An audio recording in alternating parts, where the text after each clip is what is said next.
This video is brought to you by Cracks Only. The link is in the video description below to get the latest gear off their website. Whether you play football or you don't, there is something there for everybody. Straight out of LA. Check it out.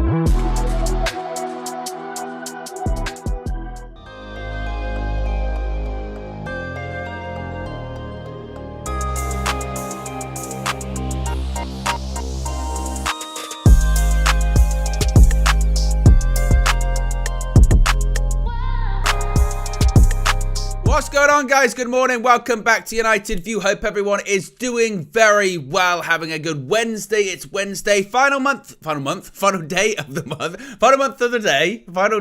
month, January 31st. Deadline day, though, is tomorrow for the transfer view. Not that it means all that much, as I always say, or as I've said quite a lot throughout this transfer window. Not too much going on in the world of Manchester United when it comes to transfers, certainly. But as we've spoken about several times this month, I suppose you can look forward to the summer and you can look forward to the transfer window ahead. The summer transfer window certainly going to be a big one, certainly going to be, I think, an eventful one. And this morning we're going to be talking about Marcus Rashford and possibly, maybe, you never know, a Manchester United exit come the summer from one Paris Saint-Germain, particularly with all of the instances that have been going on surrounding Marcus Rashford recently. Could, and it's a big could, I suppose, could Rashford be departing in the summer? We're going to be chatting about that, certainly. But how is everybody doing? Hope you're all doing very well. I hope you had a good evening, good morning, good afternoon, depending on where you are. Let me know where you're watching from, as always, in the live chat. Let me know what the weather's like where you're at as well. By the way, as always, this show is brought to you, this stream is brought to you, the transfer view is brought to you by Cracks Only. You would have seen right there a bit of a new intro, a bit of a new Cracks Only intro. What did you think? Do you like it? Let us know about that. As always, you can get your Cracks Only gear. Links in the video description below. You can get your shirts, your hoodies, your hats, your socks, your wash bags, everything you can kind of think of, whether it's hot, cold, or somewhere in between. Big LA-based brand, and we appreciate them supporting United View. Let's see what people are saying in the chat here this morning. We've got Daniel Luciano saying, "Morning, Owen. Big up UV fam." What else have we got here? Skiliano says, "The right caliber players would join in January anyway, so I'm fine with building for them, but wouldn't join, I think, maybe." What Skiliano is saying there as well. It's just Danny says, "Least active January in a long time." Well, that is financial fair play and the profit and loss situation, certainly, isn't it? But we're going to be talking about Marcus Rashford. We're going to be talking about directors of football, of course, before we even, I suppose, think about signings for the summer. We're going to have to think about who is going to be actually, I guess, facilitating some of those signings or having those conversations about the players that certainly we're going to be looking for. And that pertains to a new director of football. We've already got a new CEO in Omar Barada. We've got, I guess, new partial owners of Manchester United in Ineos. Sir Jim Ratcliffe. We've got a new CEO. Next would be a sporting director or director of football, and an announcement regarding a new director of football could be coming in the next couple of weeks. We chat about that. Facundo Pellistri, a loan move for him seemingly has been secured. So it is transfer-ish. There is some transfer news in this window on the transfer view. Shocking, I know. Andre Onana, after coming out of international retirements, might be going back into it pretty much straight away after the fiasco that was Andre Onana at AFCON. We'll be chatting about that as well. Joe Blackman says he's in London. The weather is rubbish. Captain Caveman says Hove. Brisk. Very brisk as well. Yeah, let me know where you're watching from. Let me know what the weather's like. For me, what's the temperature? 6 degrees this morning. Not too bad. You know, a little bit chilly, but you know, not too bad, not too bad. Let's get into this Marcus Rashford stuff, because I don't really know how much is in this story, but certainly it's worth discussing given everything that's happened over the last few days. And in regards to Marcus Rashford, is he going to be going to PSG? Is he going to be going to Paris Saint-Germain in the summer, despite the fact he only signed a contract last summer? Here's what's being written about Marcus Rashford. And this comes from iNews, saying Paris Saint-Germain are considering rekindling their interest in Marcus Rashford this summer, testing the struggling striker's commitment to Manchester United. United currently have no plans to sell the academy graduate, despite Rashford's recent indiscipline that saw him declare himself too ill to train last Friday after having left a Belfast nightclub only a few hours earlier, while sources close to the player are adamant he is not looking elsewhere. The Ligue 1 champions failed in an attempt to lure the 26-year-old to the French capital last summer before Rashford signed a lucrative new deal. But while they are not making a purchase top of the agenda, according to club sources, another insider based in the city insists PSG are tempted to return with a fresh offer at the end of the season. To be honest with you, I think it's one of those ones where, look, Marcus Rashford was linked with Paris Saint-Germain in the past, and is there probably interest? I'm sure there are probably, peripheral interest maybe, or superficial interest for Paris Saint-Germain perhaps, but I think it's just one of those ones that Marcus Rashford's in the headlines, isn't he?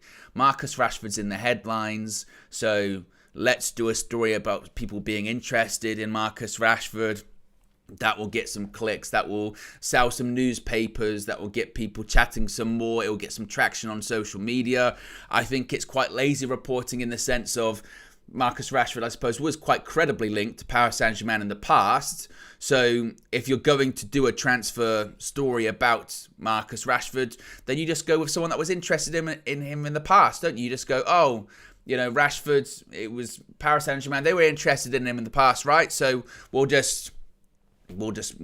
that one again. So I don't really think there's much in it. But I suppose when it comes to the sort of wider story about Marcus Rashford and his future at Manchester United, is probably the reason it gained some traction too is because of what's happened over the last week or so, and really this season. A lot of people are saying if the offer was legitimately there, for instance, if PSG put an offer in for Marcus Rashford in the summer, I'd take it. And I've said this quite a lot over the last few days when it comes to Marcus Rashford, is that I do feel like, once again, it's a bit like with the Sancho situation in the sense of a move away from the club, it might legitimately be the best thing for him. The pressure, the scrutiny of playing for Manchester United, being an academy player, and the brand that he's created for himself. Marcus Rashford, my opinion is that Marcus Rashford, the brand, it almost encapsulates Marcus Rashford, the player, or the quality of Marcus Rashford, the player. And what I mean by that is, I think if you look at other footballers that have big brands or big media sort of scrutiny or spotlight on them, I used the comparison of David Beckham the other day. Some people forget with David Beckham, because of how big the David Beckham brand is and all the things he's achieved after his football career or towards the end of his football career, owning a football club into Miami, and the documentaries, the fragrances, the variety of different products, the businesses that he owns. People forget just how good of a footballer David Beckham is. For me, if David Beckham was in his prime today, his value, my goodness me, he'd be such a valuable player at the moment, because there is nobody. The closest person you've got is like a James Ward-Prowse in terms of set piece, and I think just to say David Beckham's was just a set piece guy does a massive disservice to his overall ability as well.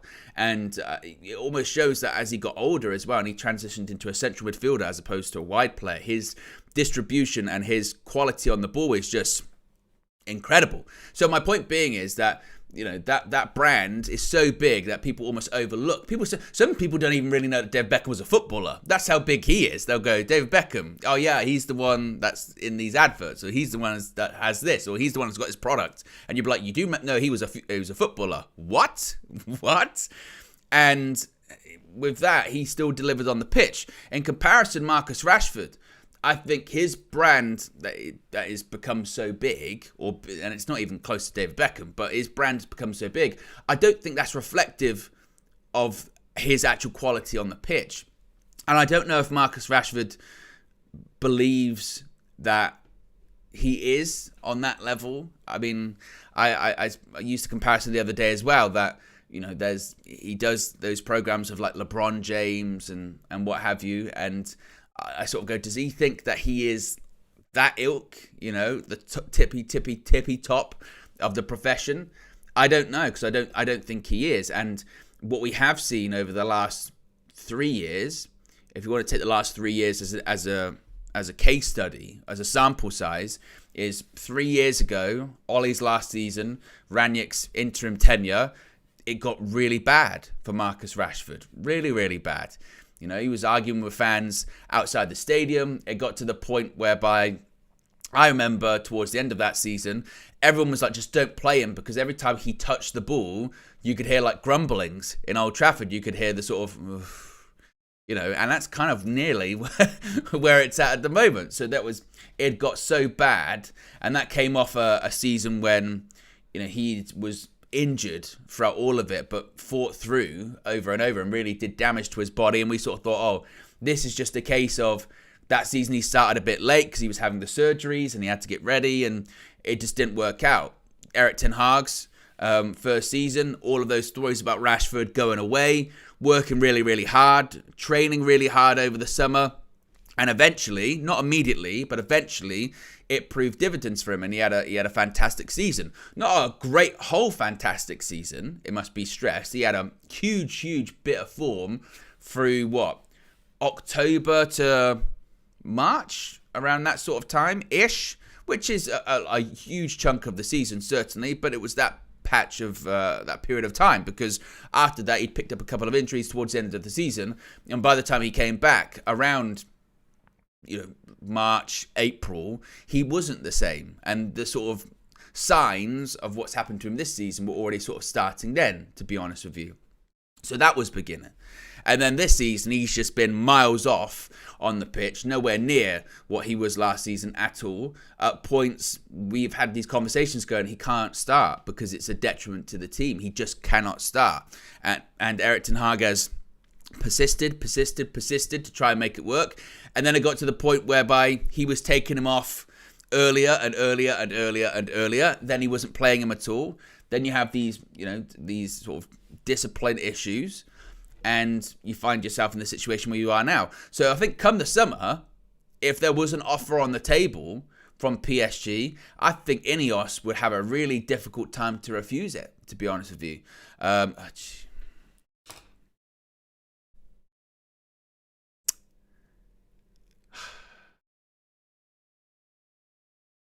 Well, I think, to be honest, you can have me talk, you can have me go on here and say my opinion, you can have me say lots of things, but let's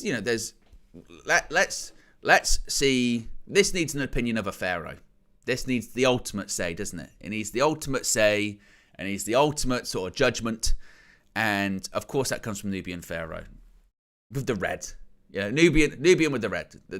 Nubian has spoken, the Pharaoh has spoken, and it is done.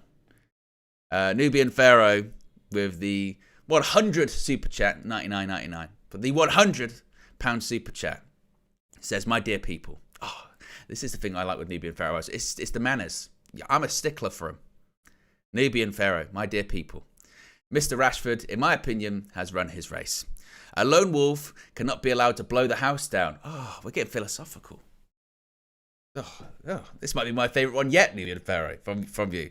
A lone wolf cannot be allowed to blow the house down. Be gone, my good fellow. Be gone. I tell you what, Nubian Pharaoh's developing an aura, a proper aura about him. Really. I mean, the super chats, the wisdom as well.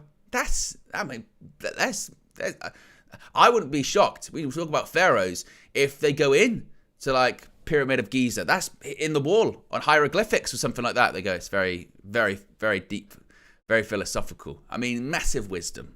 Huge wisdom from United View minority owner. I'm going to read it again. My dear people. And you can imagine it in like a sort of, a very sort of reassuring voice. Very reassuring voice, a sort of deep voice as well. My dear people. Something like that as well. Yeah.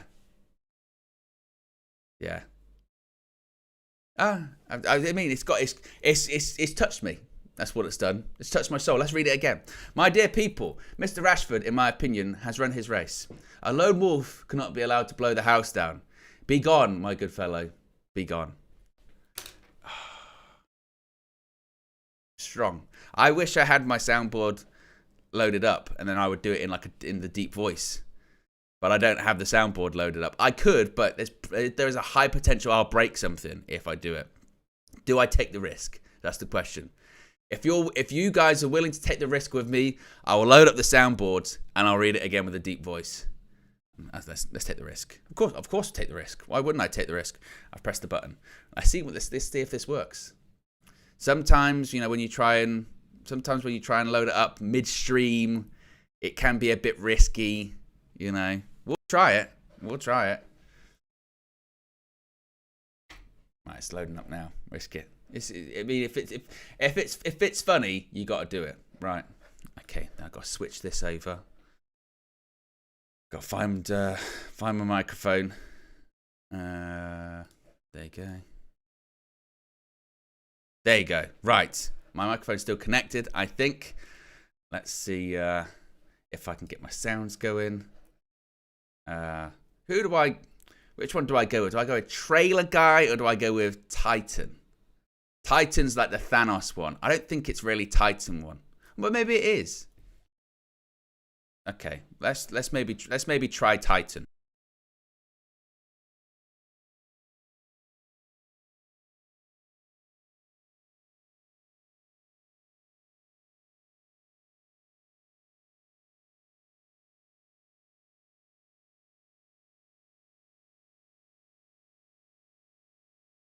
My dear people, Mr. Rashford, in my opinion, has run his race. A lone wolf cannot be allowed to blow the house down. Be gone, my good fellow. Be gone. Very strong. Very strong words. Very strong words. And I tell you what, every time Nubian Pharaoh puts a super chat in, that's how I'm reading it. That's now how we're reading Nubian Pharaoh super chat. I hope you like that, Nubian Pharaoh, because that's the feeling that it delivers. That's exactly the feeling that it delivers. That has been loaded up every single time. Right? Yeah. I think it was pretty good. Where were we at? I can't remember what I was talking about. What else we got here? Darren says we need a Nubian Pharaoh emoji. We've got one. The Nubian Pharaoh's in the chat. Pharaoh's in the chat. Excellent. But yes, just on Marcus Rashford, for me, like I say, I think that if something comes up in the summer with Paris Saint-Germain, which I don't know that it will. Again, I think that it is just kind of sort of fringe reporting. Then I think United would consider it. But as of right now, I don't think so. Be sure to smash a like on the like button, guys. Be sure to subscribe as well, bottom right-hand corner. Just over 160,000 subscribers. Road to 200. So if you haven't already, click the like button. Be sure to subscribe as well. Let's move on and talk about directors of football. This is quite an interesting one, certainly, isn't it? This is an interesting one regarding directors of football. We've already got, as I mentioned, minority owners in Sir Jim Ratcliffe. Technically, he's the largest single majority shareholder of Manchester United. Still waiting for that to be ratified, I would assume, probably in the next couple of weeks, maybe. We know that Omar Barada is going to be the new Manchester United CEO. He starts in the summer. But who's going to be the director of football? We're waiting on appointments for... This is quite interesting because I don't know if we're waiting on appointments for sporting director and like a director of football or a head of recruitment, or if it's all going to be sort of in one position. I'm not too sure about that. Nevertheless, Ineos are looking at candidates. This comes from James Ducker from The Telegraph, who says Ineos hope to appoint a new director of football at Man United within the next few weeks. Dan Ashworth, Julian Ward, Dougie Freedman and Paul Mitchell are thought to be among those whose credentials have been discussed. Ineos wanted Omar Barada in place first so he could have some valuable input into the choice of director of football, given their strong belief that the two men and the manager must share a vision and work as a coherent whole. Barada will start in the summer, and that is the key part of it. This is something I've been saying a lot over and over and over and over again, is that the key thing that I think will determine Erik ten Hag's future, in addition to results and what happens for the remainder of the season, but will be when this new structure is in place, with these new people that are in, Omar Barada and this director of football, is everyone aligned? Do they all share the same vision? Now, Erik ten Hag has said in recent press conferences that they are aligned about standards and they're aligned about improving all of these different departments that fall under the sort of football scope. So I think if you want Erik ten Hag to stay, I think that would be viewed as a positive, certainly. But it's going to be interesting to see if Barada, this new DOF, and Erik ten Hag are completely aligned on everything, because they're going to be ones that ultimately, I think, determine his future. They also say Ineos believe they have learned valuable lessons from the Nice experience to date and hope to ensure they have a successful management team in place at Man United, spearheaded by Omar Barada, the director of football and the manager. Ineos have already identified the need to make sweeping changes to the recruitment structure at Manchester United. Well, that didn't take a genius to figure that out, right? It didn't take a genius to figure out that they needed to make changes to the recruitment structure at Manchester United, because the recruitment structure at Manchester United is a joke.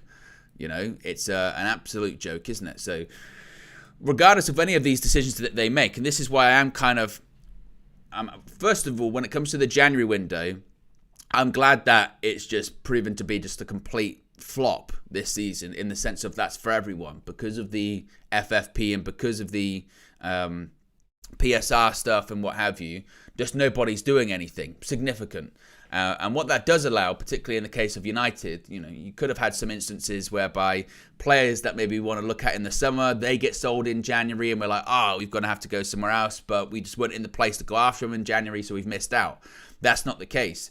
What I am quite reassured by, to be honest with you, is that it does appear that we're doing things step by step, and we're making sure that we don't try and run before we can walk or anything like that. We've got now the Ineos are in place. You've got the CEO.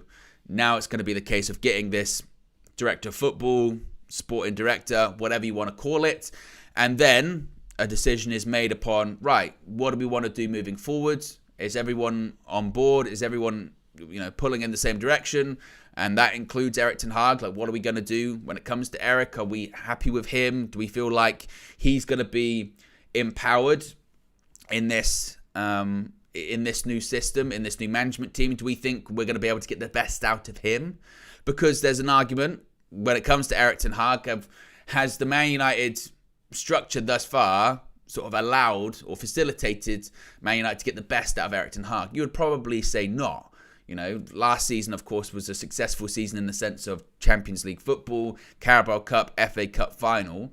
But every time there's been a period in which you hope that United are going to improve or make significant improvements via incomings, outgoings, etc., the chaos that always surrounds Manchester United has hurt Erik ten Hag and hurt his ability and Man United's ability to sort of progressively move on.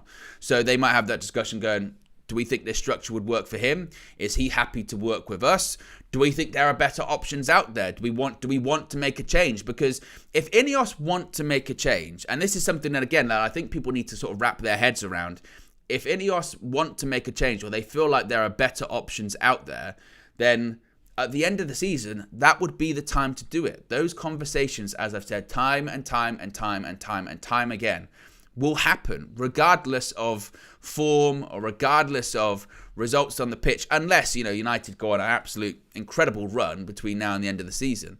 Those conversations are going to happen because they just naturally will happen when you've got so many new people into senior positions, when you've just bought in to an organisation like Jim Ratcliffe has had. Those conversations you will have. Like, they will. Regardless of whether you think it's, you know, players' faults or individual people's faults or past recruitment faults, which they've all got their part to play. Of course they do. John Murtough is not qualified to be in the position that he is in. A lot of those players that play for Manchester United right now are absolutely rubbish and aren't pulling their weight and aren't good enough and aren't reflective of the contracts that they're on. That is absolutely true. But the way football works, unfortunately, is that conversation will lead to the manager and they'll have to make a decision about that. Now, that's not me going, get rid of him or keep him or anything like that. That's me just saying that is what is going to happen. And it's upon, I think, Erik ten Hag, between now and the end of the season, to have a really strong case to sort of fight if he wants to stay, which is, look at what we've done the last 6 months. We've got players back. I've been here now for 2 years, so I can give you this information about players that need to go. If there's anyone that should be spearheading this sort of rebuild, it should be me, because I know which players need to go. I've wanted to get rid of certain players in the past, but I haven't been able to. Because in fairness with Erik ten Hag, what you would say with him is he was behind the push to get rid of, a Harry Maguire or a Scott McTominay in the summer, and then we couldn't get the money, or we couldn't get him out the door, compensation, what have you. And so, but he is one of those people that once he's got them, once they're staying, he's like, right, I'm going to try and make the best out of them that I can. So maybe he's like, no, I know a lot of these players aren't good enough, and I want to get rid of a lot of these players. But you would then push back to him and say, yeah, but are we going to sort of move away from, are we going to move away from getting all of these Ajax players, and Brian Brobby going to be the next one? Can we kind of move away from that? I don't know. Either way, this director of football hire is going to be really, really important, because naturally, and this will be the next thing that happens too, whoever this director of football is, depending on where he's coming from and who he's worked with in the past, that will lead to more speculation about who United could possibly bring in. Like we've said before, the Dan Ashworth thing, that's where a lot of sort of the Graham Potter links come from, in addition to Ineos wanting to have worked with Potter in the past. With these, it's natural. That's natural how that would work. So it'll be interesting to certainly see who it is. I think most people, or certainly the sort of strongest person that's been linked, was Dan Ashworth, certainly. Paul Mitchell, people had assumed that Paul Mitchell and Dan Ashworth would be coming in, but I don't know if it's going to be both of them. I don't know if it's going to be just the one. We'll have to wait and see. One thing's for certain, whilst those 4 names have been linked, don't be surprised if it's someone just completely and totally different as well. Because something else to consider is Omar Barada came in with no rumours, no fanfare, no anything. It was just like, Omar Barada's the new CEO of United. Everyone went, whoa, that came out of nowhere, right? So who's to say it couldn't be someone just completely from the side that nobody had any anticipation was going to be coming out? I don't know. Let's see what people in the chat are saying at the moment. MA says 2024 sales, easy for me to say. McTominay, Maguire, Sancho, Cass and Anthony. 2025 sales, Rashford, Bruno, Varane, Lindelof, and you can sell Anthony twice. We're going to sell him once in 2024, then we're going to sell him again in 2025. MA, if we could sell Anthony twice, get 2 lots of money on him, it would be very impressive. What else are people saying here? Leroy says, good morning, Owen. I love Rashford, but as a strict Jamaican parent, if he was my son, I would be giving him a good hiding, because in our culture, you were never too old for a beating. Sell him in the summer. My goodness. My God. What else are people saying?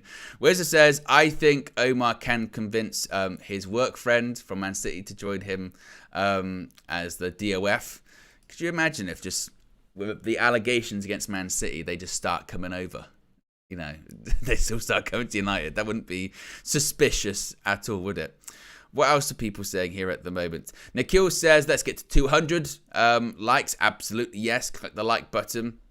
Christian says, wouldn't we have to pay compensation to Newcastle if we get Ashworth? I would assume so, certainly as well. I would assume so.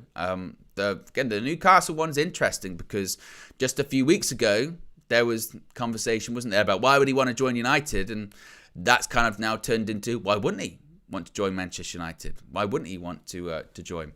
Red Baron with a super chat says, do you think this agent talk to PSG is a bit odd? Anytime the fans go against Rashford, this story picks up. I don't even think it's like agent talk or anything like that. I just think it's just quite lazy reporting, as I mentioned earlier on. I just think that it's a case of, you go, Marcus Rashford's in the headlines. Could he leave in the summer? Sure, he could leave in the summer. If he was to go in the summer, where would he go? Well, PSG were interested in him before. Yeah, let's just say, because look what they're saying in the story. They're just literally saying PSG could make an offer, maybe. Even PSG said, it's not the top of the priority list, but we could make an offer. Really the same story as it was before, wasn't it? Is if Marcus Rashford doesn't sign a new contract, we'd be interested. Now, that's it. And what's funny is it's got the same reaction that it got last time. The reaction the first time, when the links were Marcus Rashford could go to PSG, I remember doing the the stream with, I think it was with KG when the news came out. And we both went, okay, you can go. I think that initially they thought the reaction, or the anticipated reaction, was going to be, no, you got to stay, please stay, don't go, Marcus, don't go. And everyone went, well, if the price is right, then absolutely, we consider it. And then very quickly those rumours disappeared, as it were. And I think it's the same now. If they had real concrete sort of weight to them, and they said, Marcus Rashford's going to go to PSG, I think most people would go, yeah, cool. But I don't think, like I said, I don't think there's too much weight in it yet. Anyway, certainly anything could happen. Facundo Pellistri to Granada. Here we go. As I mentioned, not just about transfers in the summer or things like that. There is a departure, has been confirmed by Fabrizio Romano. You can see it on the screen right there, saying exclusive. Facundo Pellistri to Granada. Here we go. Green light from Manchester United has just arrived. Granada will sign Pellistri on loan deal until June. Medical test booked. Pellistri will travel to Granada on Wednesday morning, that being today, to complete the medical and sign. In addition, he said Facundo Pellistri in Granada today, together with his agents who are already in Spain in order to undergo medical tests. Contract to be signed in the afternoon. Pellistri will join from Manchester United on loan until the end of the season. So Facundo Pellistri to Granada, that is done. Just waiting on an official announcement regarding a loan to Granada for the end of the season. He joins the list of players that have exited on loan in January. Donny van der Beek, Hannibal Mejbri. Now add Facundo into that. Jadon Sancho, of course. Several Manchester United players. Joe Hugel being another one that's gone out on loan. Is there going to be any more in the next couple of days? Or was it Dan Gore? Has he gone to Port Vale? I don't know if that's happened yet. Has that happened? I'm not sure. Possibly Ahmad. I mean, I did see some reports saying that Ahmad was pushing to go back to Sunderland or something like that. I mean, him being linked to Sunderland's happened a couple of times in this window. It was early on in the window. Then the Sunderland manager said, we asked, and basically we got a no that United needed him or United wanted to keep him. Then, of course, there was the situation with the game against Newport at the weekend, which there was the stuff going around on social media that maybe Ahmad had liked a tweet and then maybe unliked it. I don't even know if... Did he actually like that? Because obviously it wasn't on his likes for that long, if it was on the likes. But there was screenshots going around saying that he had liked a tweet, which was essentially, and I'm paraphrasing here, it was along the lines of, they don't even want to pick you for an FA Cup fourth round tie away at Newport County. Something like that. You know, why if they don't want to pick you for that, you might as well be allowed to go back to Sunderland. Something along those lines.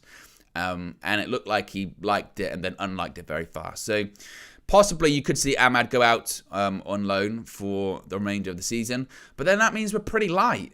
I mean, we're pretty light when it comes to the position, the bodies for the right-hand side. I mean, we've got Anthony that's scored and got an assist. His first of the season against Newport, but still wasn't amazing. You know, you've got Alejandro Garnacho that's been playing on both sides, has had a good season, but was very poor against Newport County. And to be honest, for Garnacho, really, just the last couple of games, for Ahmad, was a bit poor, wasn't he? Last couple of games, rather, for Garnacho was a bit poor. So possibly he then comes out of the side or something like that. Then you've got Rashford. Obviously, they've got the issues with Rashford at the moment. And then that's about it, unless we've got anyone else. Do we have anyone else? I don't think so. I don't know if we've got anyone else in the available. So, look, it could be a case of Ahmad just has to stick around purely for the numbers. And maybe the one thing I would say with Ahmad, and I can understand his frustration as to why he wouldn't play against Newport, because, again, by that logic, you would say, well, this is a game against a League Two side. Surely I can play this one. Surely I can prove surely I can prove myself in a game against a League Two side in the FA Cup, right? Surely I can do that. But what you would say to him is, look, some of these players are playing so badly, you know, like Anthony, like Rashford. Like I said, Garnacho's had a decent season, but last couple of games he's not been great. But that's because that's Garnacho. He's still at that stage in his career where he can be very up and down, up and down. You would hope with now, you know, Pellistri being gone and others being gone, Maybe he will get his chance. Maybe. I don't know. I'm not sure. I think the biggest concern would be if players get injured or ill or form drops. If Erik ten Hag goes back to doing what he's done in the past when we've had issues, particularly on the right-hand side with people being available or people just being at the club, if he starts shifting Bruno Fernandes out to the right-hand side again, then I wouldn't blame Amad for being like, you know what, I'm out of here. Because this is ridiculous. And we have said time and time and time again, haven't we, with the Bruno thing, why don't move him out to the right-hand side? You know, he's not effective out there at all. He doesn't do anything out there at all. He's effective through the middle. And even so, like this season, you know, or if you compare him, because it's 4 years of Bruno, isn't it now? You compare it, for Bruno, the higher up the pitch he is, the better. The higher up the pitch, or the sort of, if he's sort of, either the final pass or literally the ball goes to him and then he has to take a shot and score, that's where Bruno is most effective. The deeper he gets or the wider he gets, that's for me where Bruno starts to become hit and miss much more often. You want him to have as high up the pitch as possible, just behind the striker, or in some cases he almost is a bit of a false nine, something like that. That's where Bruno is at his best. So on the right hand side, no. When it comes to Facundo Pellistri, though, this is again something that I think United fans have to be wary of, because we do this a lot. Not in the sense of like overhyping, but because players, I guess, don't get an opportunity, because they don't feature that often, we get so wound up that they should, right? We get so wound up that they have to be given this opportunity. Why aren't they playing? Why aren't they playing? They should be playing. Why aren't they playing? And then we see them play.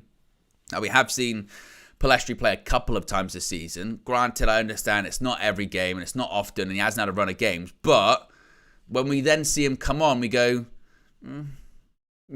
maybe he's not the guy. Maybe he's not all that. Because at least with Amad, you know, he's gone away and he had a fantastic season at Sunderland last season. You go, right, that is evidence there. That is evidence there that Amad has played really well. He's played senior football at a decent level. You could argue step up to the Premier League's a bit more difficult, but done really well as a young player of the season. Yeah, absolutely. With Facundo, I do think it's a bit different because most loan spells he has gone on haven't been really all that successful, and he struggled. And when he has played, albeit infrequently, for Manchester United, it still hasn't been all that. Amad one, like I said, is a bit different because, you know, he had such a great run at Sunderland last season, then got injured and just hasn't really played since then now that he's back. So I can understand the frustration for him because he would probably perceive it as, I had this really progressive season in my career last season.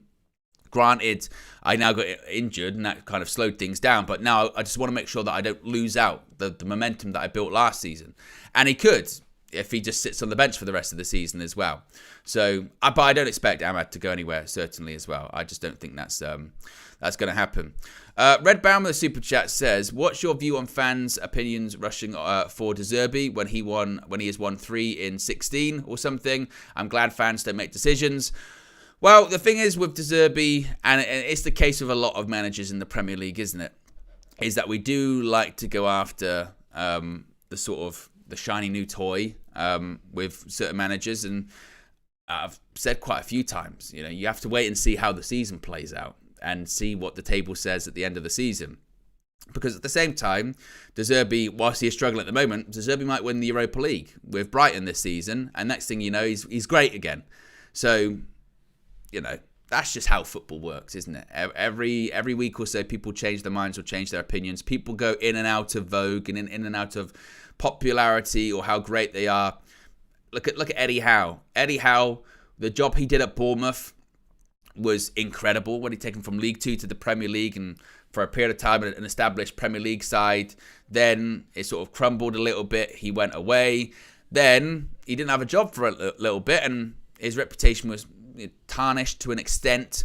You know, I think he was going to go to Celtic and it didn't really work out. Then he goes to Newcastle, does a good job at Newcastle, and suddenly he's incredible. Eddie Howe, he's qualified for the Champions League. Absolutely insane. Goes to the Champions League. Fantastic. This season, not as good, and they're going, well, maybe it's time for Eddie Howe to be sort of moved on, and maybe they need to get that sort of next step up Newcastle. That's the thing. Football for managers, it's just a results business, isn't it? That is what it is.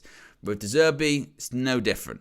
It's the case of last season, comes in, great football, great results, he's incredible. This season, suddenly that great football becomes naive football, and maybe those results aren't so good, maybe he's not so good.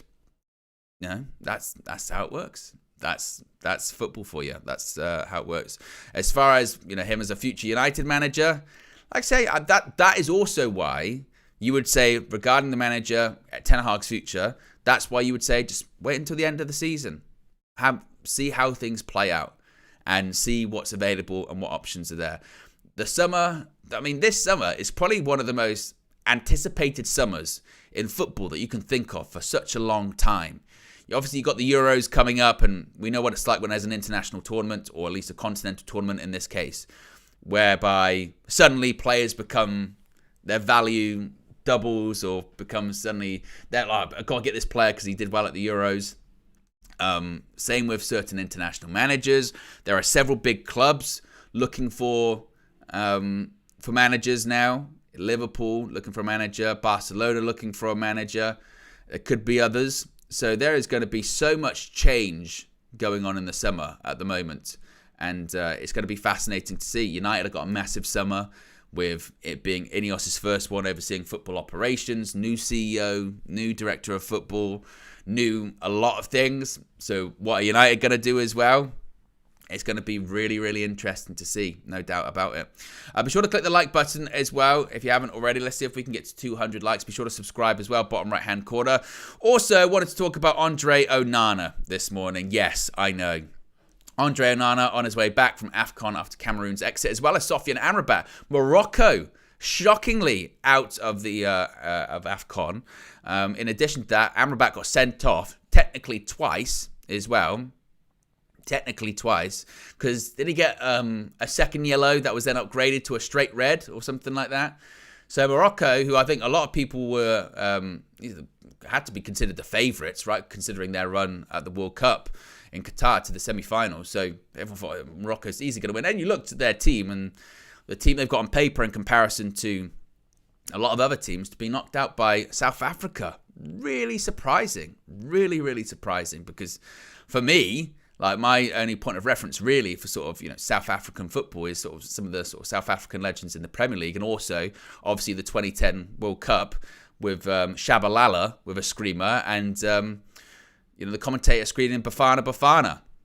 But bit of a shock there. But when it comes to Andre Onana, he's considering retirement. Yes. It says Andre Onana is considering his future in international football after returning from Cameroon's failed Africa Cup of Nations campaign. Confidential, this is part of the Mail Sport, can reveal. The Manchester United goalkeeper flew back from the tournament in the Ivory Coast on Monday and is set to play in Thursday's Premier League clash with Wolves at Molineux. Despite huge interest in Onana's participation in AFCON, he featured in just one of Cameroon's 4 games before they went out at the last 16 stage to Nigeria on Saturday. The 27-year-old's lack of game time and an ongoing rift with Cameroon FA President Samuel Eto'o may convince him to quit the international football for the second time in just over a year. Onana retired in December 2022 after he was kicked out of Cameroon's World Cup camp in Qatar following a fallout with Eto'o and coach Rigobert Song, but made a U-turn in September just weeks after joining United from Inter Milan in a £47.2 million deal. To sum up with Andre Onana, and this whole AFCON thing for him, it couldn't have been more of a disaster, really. Let's face it. I mean, it's very in tune for Manchester United in general. It's quite in tune, I suppose, for Andre Onana this season. For it just to be one big mistake and one big just disaster. You think about it. You think about the media speculation and the questions leading up to even if you want to do a timeline, even the questions to Ten Hag and all that kind of stuff, to him in press conferences, the Cameroon squad's going to be announced soon, or even like the friendlies before that, Andre Onana's been called up and Cameroon squad's been announced. Is he going to be involved in it? Well, we'll talk about it. We'll see. Then the situation with, he's going to go, but he's going to go late because he's going to play against Spurs.